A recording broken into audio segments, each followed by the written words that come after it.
Doctor rape murder case में नहीं थम रहा घमासान, मरीजों के इलाज में हो रही देरी। इमरजेंसी चालू पर रेगुलर मरीजों का नहीं हो रहा इलाज।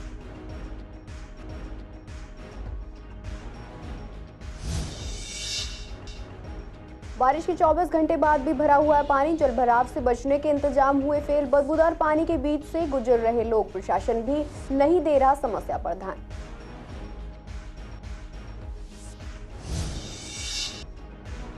बुजुर्ग के फ्लैट पर जबरन किया कब्जा। न्यू उस्मानपुर थानाध्यक्ष के खिलाफ विजिलेंस जांच शुरू। पुलिस पर लगाया मिलीभगत कर कब्जा करवाने का आरोप।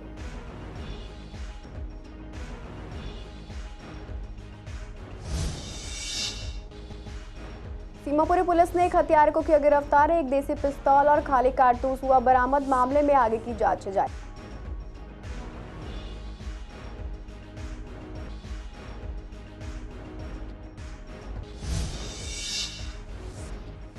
भारी बारिश ने दिया महंगाई का झटका। सब्जियों के दामों में आया उछाल। बारिश से सब्जियां हो रही हैं खराब।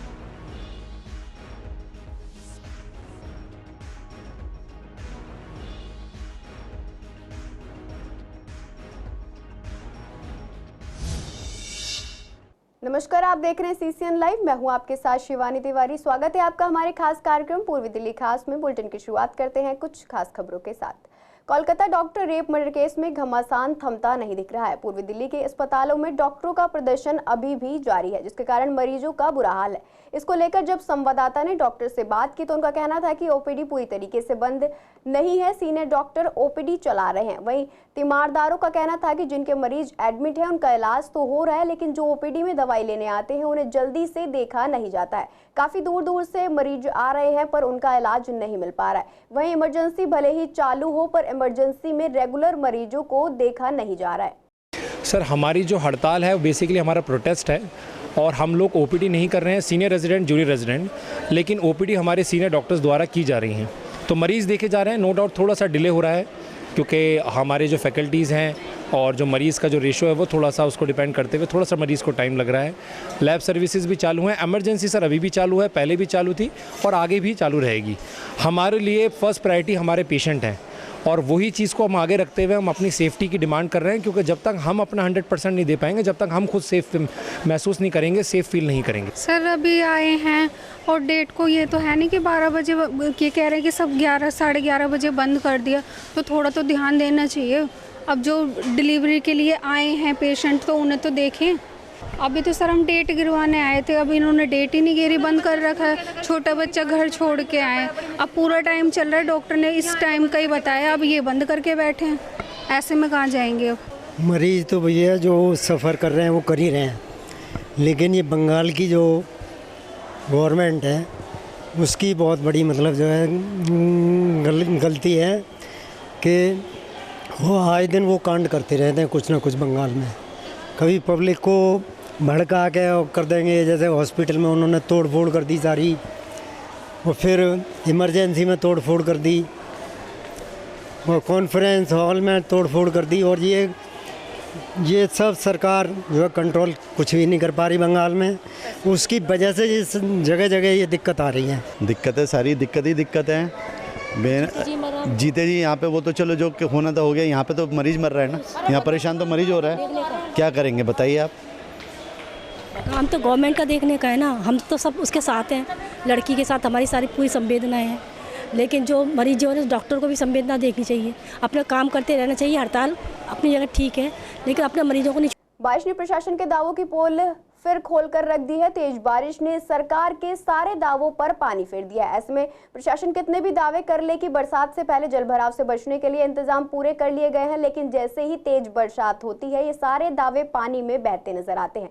आपको बता दें, पूर्वी दिल्ली के कई इलाके ऐसे हैं जहां नालों की सफाई ठीक तरह से न होने के कारण इलाकों में जलभराव की स्थिति बन जाती है। लक्ष्मी नगर जैसे व्यस्त जगह पर जहां हर वक्त ट्रैफिक रहता है, हजारों लोग आते जाते हैं, वहां बरसात के बाद कई दिनों तक पानी भरा रहता है। इस पर राहगीरों का कहना है कि हर बरसात के बाद यहाँ यही हाल होता है। नालों की सफाई न होने के कारण लोगों को नालों के बदबूदार पानी के बीच से होकर गुजरना पड़ रहा है, जिस पर प्रशासन भी ध्यान नहीं दे रहा है। दिक्कत तो सारी आ रही है जी, इससे बीमारी फैल रही है, गंदगी हो रही है, बदबू सूंघ कर देखो, जो परेशानी ना हो वो परेशानी है। बारिश में हमारे घरों में पानी भरा है और निकासी है नहीं पानी की कहीं भी जान लग रहा घरों में। और क्या हो रहा है, जब नालों की सफाई नहीं होगी, ओवर फ्लो होंगे तो घरों में जाए। तो हम 1 महीने से बहुत बुरे परेशान है। ये हालत है कि यहाँ देख लो क्या हालत है। यहाँ बदबू है, नाले का सारा सीवर का बाहर निकला पड़ा है, कुछ भी नहीं हुई, कई साल से नहीं हुई। अच्छा, ऐसी है भरा हुआ पूरा, तो हम यहाँ बैठ भी नहीं सकते। ओवरफ्लो हो रहा है, बाहर से पानी आ रहा है। अच्छा, कितने दिन से दिक्कत आ रही है ये?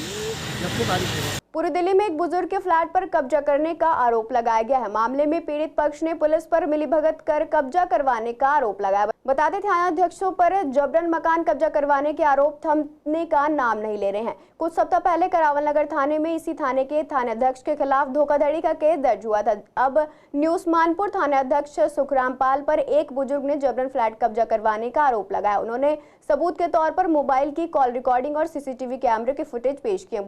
बुजुर्ग की शिकायत पर थानाध्यक्ष के खिलाफ विजिलेंस जांच शुरू हो गई है। वहीं विजिलेंस कमेटी ने बुजुर्ग से सबूत लेकर 6 घंटे तक पूछताछ की। शिकायतकर्ता हीना के पति की मौत हो गई है। शिकायत में पीड़िता ने कहा कि 2021 में उन्होंने बिल्डर इरफान मीर से न्यू उस्मानपुर थाना क्षेत्र स्थित ब्रह्मपुरी गली नंबर 23 में 100 गज का फ्लैट खरीदा था। फ्लैट की कीमत 29.50 लाख रुपए है। उन्होंने कागजी कार्रवाई करके अक्टूबर 2022 में 28 लाख रुपए बिल्डर को दिए थे। बिल्डर ने उन्हें कब्जा दे दिया था। दरअसल वे अपने बेटे के साथ फ्लैट में रह रही थी। अब उनका आरोप है कि जुलाई 2023 में कई लोगों ने मिलकर जबरन उन्हें फ्लैट से बाहर निकाल दिया और उनका सामान हड़प लिया। यह वारदात सीसीटीवी कैमरे में कैद हो गई। बाद में पता चला बिल्डर ने फ्लैट किसी दूसरे को चुपचाप बेच दिया है। उन्होंने वारदात की सूचना पुलिस को दी, लेकिन पुलिस ने हल्की धाराओं में प्राथमिकी कर पल्ला झाड़ लिया है। सीमापुरी थाना पुलिस ने एक हत्यारे को गिरफ्तार किया। गिरफ्तार आरोपी के पास से एक देसी पिस्तौल और खाली कारतूस बरामद किए गए हैं। बता दें, सीमापुरी थाने में एक व्यक्ति का कॉल आया कि वह अज्ञात व्यक्ति द्वारा गोली मारे जाने के बाद डीटीसी डिपो सीमापुरी के पास सड़क पर पड़ा हुआ, जिसके बाद आसपास के लोग पीड़ित को जीटीबी अस्पताल ले गए, जहां डॉक्टरों ने उसे मृत घोषित कर दिया।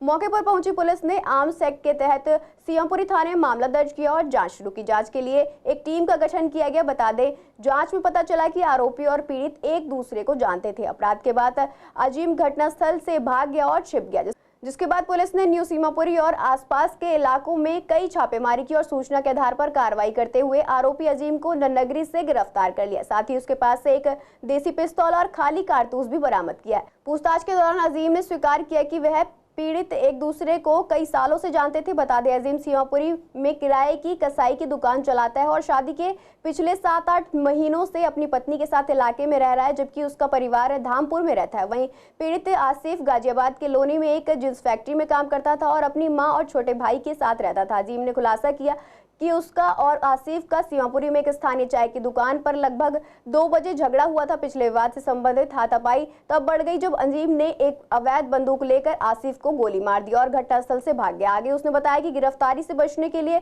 कई स्थानों पर छिपने की कोशिश की गई। जांच के दौरान आरोपी की निशानदेही पर अपराध में इस्तेमाल हथियार बरामद किया गया है। फिलहाल आगे की जाँच की जा रही है। बारिश होने की वजह से मंडी में सब्जियों के रेट में उछाल आया है। कभी हल्की तो कभी भारी बारिश से हरी सब्जी की खड़ी फसल को काफी नुकसान पहुंचा है, जिससे दिल्ली के बाजार में हरी सब्जियों के दामों में बढ़ोतरी हुई है। इसी को लेकर जब हमने दुकानदार से बात की तो उन्होंने बताया कि कुछ हरी सब्जियों और नींबू लहसुन के दाम एकदम से बढ़ गए हैं। वहीं मिर्च के दाम में भी बढ़ोतरी हुई है। जहां लहसुन अभी तक 300 रुपए किलो मिल रहा था, अब 400 रुपए किलो पहुंच गया है। साथ ही नींबू के दाम भी 100 रुपए किलो हो गए हैं। अदरक और शिमला मिर्च के दाम काफी बढ़ गए हैं। वहीं दुकानदार आगे बताते हैं कि बरसात के कारण कई सब्जियां खेतों में खराब हो जाती है और कुछ रास्ते बंद होने के कारण ट्रकों में सब्जियां सड़ जाती है, जिसके कारण इन दिनों में सब्जियां महंगी मिल रही है। नहीं, नींबू थोड़ा महंगा हो गया है। अच्छा। बरसात में सब्जियां थोड़ा आना कम हो गया है ना। अच्छा। अब जैसे मान लीजिए सीताफल कोई पूछता नहीं था, 50 रुपये किलो हो गया है। मंडी में भी महंगा हो गया सीताफल। आज के बाजार में बैगन भी महंगा है। शिमला में तो मिला जुला के 100 रुपये किलो है। यहाँ मंडी में मांगी चलिए कि 350-400 रुपये धरी है, यानी कि 70-80 रुपये किलो है मंडी में। हाँ, हरी मिर्च आज से ज़्यादा महंगा हो गया। मंडी में 100 रुपये किलो था। हम लोग बेचेंगे कम से कम, तो जब 100 रुपये आया है तो उससे ज़्यादा ही बेचेंगे। 150 रुपये किलो बेचेंगे, 140 रुपये किलो बेचेंगे। पेड़ में भी खराब हो जाता है ना, बरसात में सब्जी पेड़ में भी खराब हो जाता है, आना भी कम हो जाएगा। हाँ, इसलिए ज़्यादा महंगा हो जाता है। अब लाल पीली देखिए, आज से लाल पीली महंगा हो गया ज़्यादा। इसका क्या रेट हो रहा है? कल तक हम लोग बेचे इसे, आज लोग 300, कल 300 रुपये किलो था, 400 रुपये किलो है। सब्जी देखिए, सब्जी खरीदने का कोई बात नहीं है। जैसे एथी के दिन, रक्षाबंधन के दिन गोभी बिका 160 रुपये किलो, आज बिक रहा है 100-120 रुपये किलो। गोभी पर कम हो गया, लेकिन पैसा वाला आदमी तो खरीदने वाला सब खरीदते रहते हैं। लहसुन महंगा हो गया। लहसुन क्या रेट हुआ? लहसुन कम से कम 400 रुपये किलो है। सब्जियाँ महंगी खाली है, सीताफल हुआ है, नींबू हुआ है, लहसुन हुआ है, ये सब महंगा हुआ है और सब सब्जी का रेट कम हो गया। नहीं, आलू में सब टमाटर प्याज में नहीं बढ़ा है। क्या रेट मिल रहा है अभी ये सब चीजें? क्या है, आलू 40 रुपये किलो मिल रहा है, प्याज 50 रुपये किलो मिल रहा है और टमाटर 50 रुपये किलो मिल रहा है। मटर के तो 12 है, मटर अभी कम आता है, मटर के 12 है। मटर क्या रेट हो गई है अभी? मटर अभी बिक रहा है 180 रुपये किलो। वो ऐसे में तो जैसे वो मटर है तो ये सब तो बिना सीजन की है, गोभी वगैरह है तो ये तो थोड़ा महंगी रहती है। ये सब लहसुन तो पुराना फसल है, लहसुन में फ़र्क नहीं पड़ता है, बरसात में वही हरी सब्जी में फ़र्क पड़ जाती है। अच्छा, वो महंगी हो जाती है। हाँ, धनिया वगैरह हुआ जो ख़राब हो जाते हैं खेतों में, हाँ खेतों में ही कुछ ख़राब हो जाते हैं, इसीलिए वो महंगी है। हर रास्ते बंद हो जाने की वजह से, जैसे हल्द्वानी तरफ है रास्ता बंद हो गया तो गाड़ी नहीं आती है तो आलू वगैरह महंगा हो जाता है, हल्द्वानी आलू। अभी तो जो बढ़िया वाले 70 रुपये किलो है। पूर्वी दिल्ली के सीबीडी ग्राउंड में महिलाओं को मजबूत और सक्षम बनाने के लिए जैन समुदाय द्वारा कार्यक्रम का आयोजन किया गया। इस कार्यक्रम में कानून मंत्री अर्जुन राम मेघवाल के साथ हजारों जैन समुदाय की महिलाएं और कई अतिथि मौजूद रहे। इस कार्यक्रम में लोगों को संबोधित करते हुए केंद्रीय कानून मंत्री अर्जुन राम मेघवाल ने बताया कि महिलाएं जिस तरह से आगे बढ़ रही हैं उसी तरह से जैन समुदाय की महिलाएं भी बाहरी दुनिया में सक्षम बने, इसलिए कार्यक्रम का आयोजन किया गया है। वही कार्यक्रम में मौजूद गुरु माता द्वारा सत्संग भी सुनाया गया। अखिल भारतीय तेरा पंथ समाज की जो महिला मंडल है उनके अखिल भारतीय सम्मेलन है, हमारे जैन सुतामर की तरफ से अखिल भारतीय सम्मेलन है, उसमें बहुत से राष्ट्रीय अध्यक्ष भी आए हुए हैं। क्या मैसेज देना चाहते हैं, किस तरीके से मोटिवेट करना चाहते हैं? महिलाएं किसी भी क्षेत्र में पीछे नहीं है और देश को आगे बढ़ाने के लिए संकल्पबद्ध है, यही संदेश देना चाह रहे हैं। देखिए, आप जो जिक्र कर रहे हैं अभी 4-5 दिनों में घटनाएं घटी है उनका जिक्र कर रहे हैं, वो निश्चित रूप से शर्मसार करने वाली घटनाएं हैं, उसकी हम निंदा भी करते हैं। और अब तो सीबीआई जांच कर रही है, सुप्रीम कोर्ट भी चूँकि उसकी संज्ञान ले चुका है, तो मुझे जब सुप्रीम कोर्ट किसी चीज़ का संज्ञान ले लेता है तो इतनी ही टिप्पणी करनी चाहिए कि महिलाओं को इस तरह की घटनाएं बार बार होती है तो समाज शर्मसार होता है और ये नहीं होनी चाहिए, और जहाँ भी हुई है आगे से इसकी ठोस कार्रवाई होनी चाहिए। इनको इस तरह से जागृत किया जाए कि आचार्य श्री तुलसी ने, आचार्य महाप्रज्ञ जी ने और वर्तमान में आचार्य महासमण जी जो दिशा निर्देश दे रहे हैं उनका अनुपालन करते हुए आगे बढ़ते रहें, क्योंकि आज भारत की भविष्य निर्माता महिलाएं हैं। तो महिला हमारे देश में श्रीमती स्वर्गीय सरोजिनी नायडू और क्या है कि रानी लक्ष्मीबाई ने कितना कार्य किया, जो आज की हमारे स्वतंत्र संग्राम में भी उन्होंने अपनी आहुति दी। तो आज महिलाओं के पास इतनी शक्ति है, हर दृष्टि में वो चुनौती देने के लिए सक्षम है। नहीं, पहले भी कर चुके हम, ये श्री उत्सव भी किया है हमने, और 8 तारीख को जो होता है महिला दिवस उसमें भी हम कार्यक्रम करते हैं।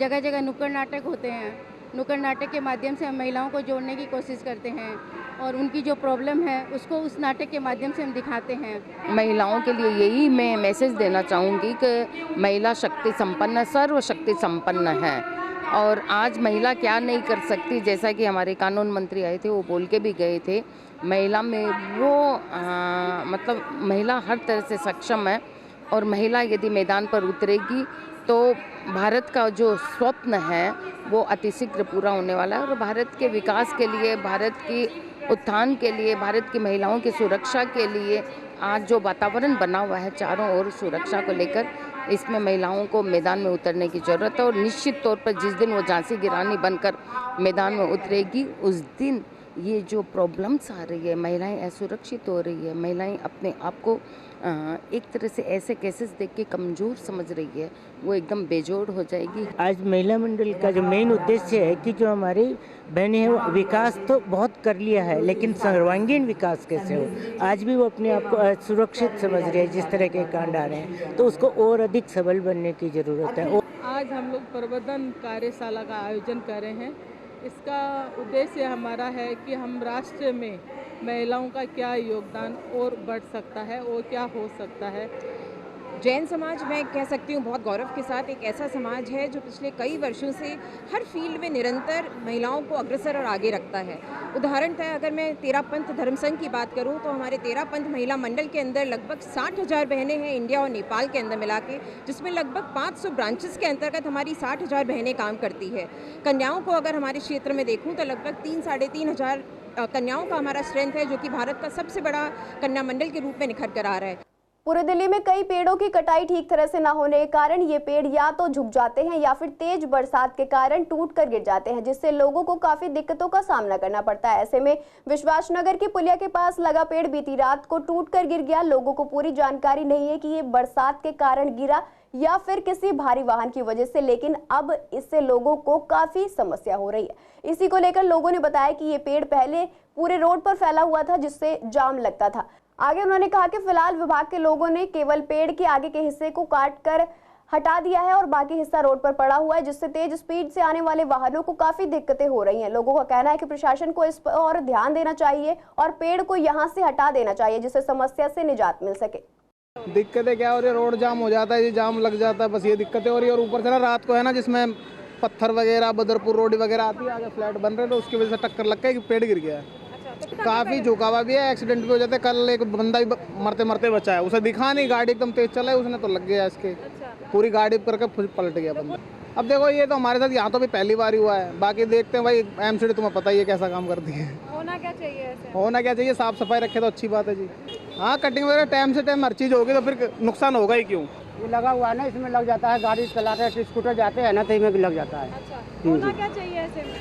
ये पेड़ कट के हटेगा, ये 3 दिन हुआ है ना, एक आया कल काट के दिया है। तो वो लगा हुआ तक था, काट के दिया हो, जाम तो हो ही जाता है शाम को। वो अभी स्कूल का टाइम होता है, उस टाइम जाम हो जाता है। लगभग ठीक ठाक हो जाता है नुकसान तो। तार का होता है बतेरे बहुत, तारें टूटती है तो उन्हें जोड़ना पड़ता है। नहीं जाम तो नहीं लगता, तारों से जाम नहीं लगता है, बाकी पेड़ वेड़ से लग जाता है। हाँ, पूरी दिल्ली के न्यू अशोकनगर इलाके में एक नर्सिंग की छात्रा की संदिग्ध हालत में मौत की खबर ने नया मोड़ लिया है। बता दें, बीते दिन नर्सिंग की एक छात्रा ने कैनुला और छत के पंखे से लटक कर आत्महत्या कर ली थी। अब इसी कड़ी में सीसीएन संवाददाता ने पीजी के केयरटेकर से बात की तो उसने कुछ खुलासे किए हैं। केयरटेकर ने बताया कि निकिता कि पीजी में आए केवल 2 महीने हुए थे। साथ ही उन्होंने बताया कि वह छात्रा पीजी में रह रही थी और वह लड़कियों से भी काफी कम बात किया करती थी और वह हमेशा दुखी सी नजर आती थी। वहीं इस पर पुलिस का कहना है कि शुरुआती जांच में पता चला है कि निकिता ने इंजेक्शन लगाकर आत्महत्या की थी। एक्चुअली हमारे केयर टेकर के पास किसी का फ़ोन आया था कि निकिता का फ़ोन नहीं लग रहा, उससे बात करवा दीजिए। लड़का हमारे ऊपर जाके देखता है, नॉक करता है तो खोलते नहीं है। उसके बाद वो कूलर से साइड से देखता है तो उसके मुंह से झाग आ रहा था और उसने पंखे पे अपना ट्यूब टाइप के कुछ लगा रखा था और अपने हाथ में इंजेक्ट कर रखा था। अच्छा, तो दरवाज़ा अंदर से बंद था, पुलिस का सेफ्टी डोर भी अंदर से बंद था, लकड़ी का दरवाज़ा भी अंदर से बंद था। शायद नाइट में गई होंगे अपने खाना वाना खा। कितने समय पहले यहाँ पर आई थी रहने के लिए? उसको दूसरा मंथ चल रहा था। नेचर में कैसी थी वो, यदि ये बात कहीं कोई टेंशन में दिख रही हो, कभी आप लोगों से बात की थी? नहीं, बहुत कम बात करती थी, बाकी ऐसा कुछ नहीं था कि कोई ऐसा लग रहा है कि वो टेंशन कुछ है। साथ में जो 2 लड़कियां रहती थी, कब गई यहाँ से? एक लड़की तो आई थिंक जब उन्होंने करा उससे 4 से 5 दिन पहले गई थी और एक लड़की जो है वो 2 दिन पहले गई थी अपना। दिल्ली यूनिवर्सिटी में अंडर ग्रेजुएट कोर्सेज में दाखिला लेने की प्रक्रिया चल रही है। पहले राउंड में अब तक डीयू के कुल 71,600 सीटों में से 46,000 सीटों पर छात्रों ने एडमिशन ले लिया है। वहीं सीसीएन की रिपोर्ट के मुताबिक पूर्वी दिल्ली के कॉलेजों में अंडर ग्रेजुएट कोर्सेज के फर्स्ट राउंड सत्र 2024 में श्यामलाल कॉलेज मॉर्निंग में 1,274 छात्रों के एडमिशन होने हैं और श्यामलाल कॉलेज इवनिंग में 714 स्टूडेंट्स के एडमिशन होने हैं। वहीं महिला कॉलेज विवेकानंद में 861 में एडमिशन होने हैं। आपको बता दें कि यह प्रक्रिया पूरी तरह से ऑनलाइन की जा रही है, लेकिन अगर किसी भी स्टूडेंट्स के डॉक्यूमेंट में कमी होती है तो उस छात्र को कॉलेज बुलाया जा रहा है और एडमिशन करने में सहायता की जा रही है। 2024 के दिल्ली विश्वविद्यालय के एडमिशन प्रोसेस को चले 2 दिन हो चुके हैं और आज शाम को 5 बजे इसके एडमिशन बंद हो जाएंगे। आज हम पूर्वी दिल्ली के जो दिल्ली यूनिवर्सिटी के आने वाले कॉलेज है उसका जायज़ा ले लें। फ़िलहाल मैं मौजूद हूँ विवेकानंद महिला कॉलेज पे, जहाँ पर दिल्ली यूनिवर्सिटी के 861 सीटें 861 सीटों पे एडमिशन होने हैं। आप देख सकते हैं कि अंदर जो दिल्ली यूनिवर्सिटी के टीचर्स हैं और ये जो प्रोसेस है वो पूरी ऑनलाइन है। बच्चे ऑफलाइन आ रहे हैं, लेकिन कुछ जिसमें डॉक्यूमेंटेशन में दिक्कत आ रही है उसको कॉलेज प्रशासन कॉल करके बुला रहा है कि आपके इस डॉक्यूमेंट में दिक्कत है एवं आप चेक कराइए। इसमें जो दिल्ली विश्वविद्यालय का ये महिला कॉलेज है ये 2024 के एडमिशन पे 861 सीटों पे एडमिशन ले रहा है। अब बात करें पूर्वी दिल्ली के आने वाले श्यामलाल कॉलेज मॉर्निंग में, जो सुबह की शिफ्ट है उसमें 1274 1274 सीटें पर एडमिशन हो रहे हैं और इवनिंग शिफ्ट में 714 सीटों पर एडमिशन हो रहे हैं। देखा ये जा रहा है कि दिल्ली विश्वविद्यालय की कुल सीटों पर 71,600 पर एडमिशन हो रहे हैं, जिसमें 83,000 करीबन बच्चों के आवेदन आए हैं, लेकिन फिर भी फर्स्ट राउंड में 46,000 के आसपास एडमिशन हुए हैं जिन्होंने अपनी फ़ीस जमा कर दी है। कुछ प्रशासनों का कहना है कि जो बच्चों ने एडमिशन करवाए हैं, लेकिन हो सकता है कि वो विड्रॉल करें कि कुछ कोर्सेज़ में बदलाव होता है या सेकंड राउंड में उनको एडमिशन लेना होता है। अभी फ़िलहाल दिल्ली विश्वविद्यालय के खेल कूद के ज़रिए जो एडमिशन होते हैं और एक्स्ट्रा कल्चरल एक्टिविटी के द्वारा एडमिशन होते हैं, उसकी एक्टिविटी टेस्ट हर कॉलेज में, हर स्पोर्ट्स के अलग अलग कॉलेज में हो रहा है। और पूर्वी दिल्ली के श्यामलाल कॉलेज में हॉकी का स्पोर्ट्स जो होता है उसमें टेस्ट हुआ है और उसमें कट ऑफ्स निकलेंगी। वीडियो जर्नलिस्ट महेंद्र बोरा के साथ विवेक पठान, SCCN दिल्ली। पूरे जिले की स्पेशल स्टाफ टीम ने एक शातिर स्नैचर को गिरफ्तार किया। गिरफ्तार आरोपी की पहचान इमरान के रूप में हुई है। आरोपी के पास से 2 मोबाइल फोन बरामद हुए। मिली जानकारी के मुताबिक स्पेशल स्टाफ को एक गुप्त सूचना मिली कि इमरान नाम का एक कुख्यात अपराधी जो कई स्नैचिंग की घटनाओं में शामिल है, मोटरसाइकिल पर स्नैचिंग किए गए मोबाइल फोन को बेचने के लिए नोएडा की ओर जा रहा है। बता दें, सूचना पर कार्रवाई करते हुए काले रंग की यामाहा मोटरसाइकिल पर सवार एक व्यक्ति को देखा गया। टीम ने उसे रोका और मौके से उसे गिरफ्तार कर लिया। आरोपी की तलाश लेने पर उसके कब्जे से 2 मोबाइल फोन बरामद हुए। आरोपी की मोटरसाइकिल भी जब्त कर ली गई है, जिसका इस्तेमाल झपटमारी की घटनाओं में किया गया था। फिलहाल मामले में आगे की जांच की जा रही है। फिलहाल के लिए बुलेटिन में इतना ही। ऐसे तमाम अपडेट्स के लिए बने रहिए CCN लाइव के साथ।